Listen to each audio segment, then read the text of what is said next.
మన సోలార్ సిస్టమ్స్లో ఉన్న సాటర్న్ అండ్ జూపిటర్ ప్లానెట్స్ మీద వజ్రాల వర్షం కురుస్తుందా? మన భూమి మీద వర్షం పడితే రోడ్లన్నీ బురదగా అవుతాయని చిరాకు పడతాం కదా, కానీ అదే శని గ్రహం మీద వర్షం పడితే మాత్రం అక్కడ కురిసేది నీళ్లు కాదు, ఏకంగా వజ్రాలు. అవును, మీరు విన్నది నిజమే, ప్యూర్ డైమండ్స్.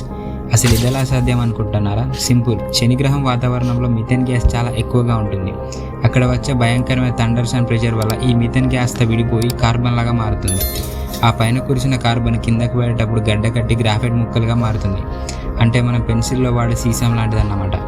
అసలైన మ్యాజిక్ ఇక్కడే జరుగుతుంది. ఆ గ్రాఫైట్ ముక్కలు ప్లానెట్ సర్ఫేస్కి వెళ్ళే కొద్దీ అక్కడ ఉండే విపరీతమైన హీట్ అండ్ ప్రెషర్ వల్ల అవి మెరిసిపోయే వజ్రాలుగా మారుతాయి. అయితే ఒక చిన్న ట్విస్ట్, ఆ వజ్రాలు ప్లానెట్ సర్ఫేస్కి చేరుకునే సమయానికి వేడి తట్టుకోలేక లిక్విడ్ డైమండ్ షేప్ లాగా మారిపోతుంది.